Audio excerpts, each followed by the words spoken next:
بسم الله الرحمن الرحيم، وصلى الله على محمد وعلى آله وصحبه أجمعين. يا أيها الذين آمنوا اتقوا الله وقولوا قولا سديدا يصلح لكم أعمالكم ويغفر لكم ذنوبكم، ومن يطع الله ورسوله فقد فاز فوزا عظيما. أما بعد، سلام إخوائي قولتان ليبي، السلام عليكم ورحمة الله.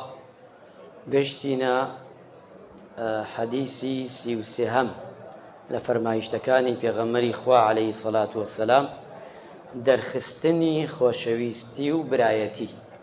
حەدیسەکە ئەمە مانەکەیەتی، واتە عنوانەکەیەتی. عن أنس رضي الله عنه قال قال رسول الله صلى الله عليه وسلم إذا أحب أحدكم أخاه فليعلم أنه يحبه. يلا حديثك ترهاتا فليخبره، واتا هر برایەکی مسلمان برای مسلمانی خۆی خۆش گەرەک بێ، لە دڵەوە خۆشی هەبێ بۆی سنت وایە پێی بڵێ من تۆم لەبەر خوا خۆش گەرەک، إني أحبك في الله، شون كما قال النبي عليه الصلاة والسلام. پێغەمبەری خوا فەرمیێ صلى الله عليه وسلم ئەگەر برایەکی مسلمانت خۆش گەرەک بوو پێی بڵێ إني أحبك في الله، ئەوش با پێت بڵێ إني أحبك الذي أحببتني فيه، منش لەبەر ئەو زاتە گەورەیە خۆشتم گەرەک کە منت خۆش گەرەک. واتە ئەگەر مسلمانێک هات پێتی وت من تۆم خۆش گەرەک لەبەر خوا، تۆش بڵێ من لەبەر ئەو زاتە گەورە لەسەر، یان لەبەر ئەو زاتەی کە منت خۆش گەرەکە منش لەبەر ئەو تۆم خۆش گەرەک. کەواتە ئەم حەدیسە ئەومان پێ ئەڵێ خۆشەویستی و برایەتی دەربڕین بۆ یەکتری، واتە لە دڵە هەڵی نەگرین. من تۆم خۆش ئەوێ، تۆ منت خۆش ئەوێ، تۆ حەزت لە خۆشی منە، من حەزم لە خۆشی تۆیە.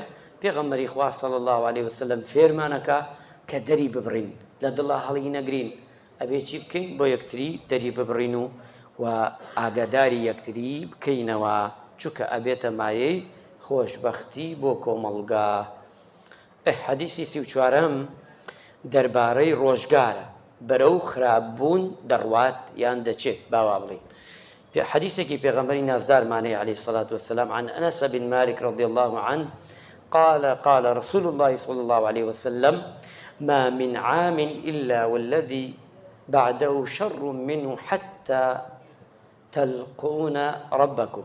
واتا خواهي پروردگار فرمي هرم صالك دي ساڵەکەی تر دێ بەسەریدا، ساڵی پێشووی کە چییە باشترە، یعنی ساڵ بە ساڵ خۆمان چۆن جار ئەڵێن خراپە، بەڵام لەم حەدیسا بێ معنا تێبگەین لێ خراپە معنای چییە. پێغەمبەری خوا صلی الله عليه وسلم یعنی خۆمان زۆر جار ئەڵێن پار لە ئیمساڵ باشترە، ئیمساڵ لە ساڵێتر باشترە، بڵێ وایە، بەڵام ئایا بۆ هەموو مرۆڤێ تەفسیرەکەی چۆن کراوە؟ عالمان چۆن وتیانە؟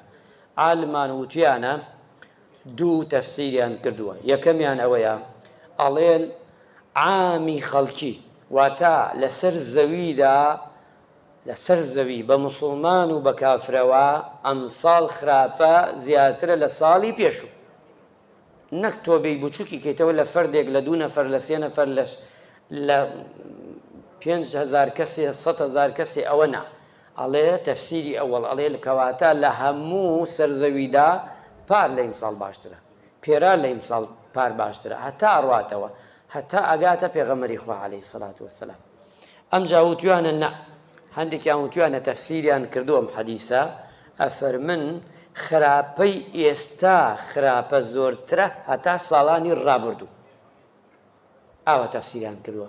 واتە ئەم ساڵانەی کە ئێستا تیاین ئێمە کە پێشکەوتنە و خۆتان ئەزانن بەرەو هەندێک خراپە لەم زەمانە هەیە، لە زمانی ڕابردوو ئەستەن هەن نەبوو، بالفعلیش وایە.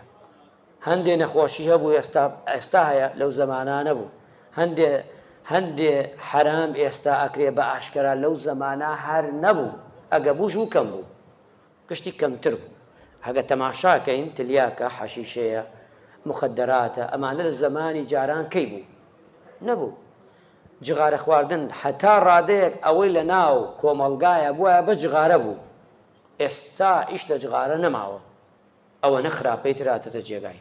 جاران ئەگەر لە گەڕەکێکا کەسی عەرەقی بخواردایەتەوە بە دزیوەی خواردە، ئێستا ئەیبا لە ناو سەلاجەکەدایە ناو وەک ئاوەکە دەیخواتەوە یان لەسەر جەعدا ئەیخواتەوە و هیچ عیبەنی جاران وا نەبوو یعنی هەموو گوناحەکان بۆیە عولەمایە لەوا فەرمون کەواتە ساڵان بەعام بەگشتی ئەبێ ئەم حەدیسە تەفسیرکەی یان بە خراپەکە حەدیسی 35 مەترسی خۆپاکردنەوە لە چی لە پیسایی ئەبێ زۆر یابین لەمە عن أبي هريرة رضي الله عنه قال قال رسول الله صلى الله عليه وسلم أكثر عذاب القبر من البول زوريني خلقي كعذاب قبر ددين يكي لو صفتانا خوي كومليكن يكي لواني كعذاب قبر أدري لنا وقوردا ببوني پاشڕۆی دوو لە ڕوو جەنابتوانە و شەمان بینێ مێزە ئەبێ لە ئاودە سووریا بیت ئەمە عەزابی قەبری تایە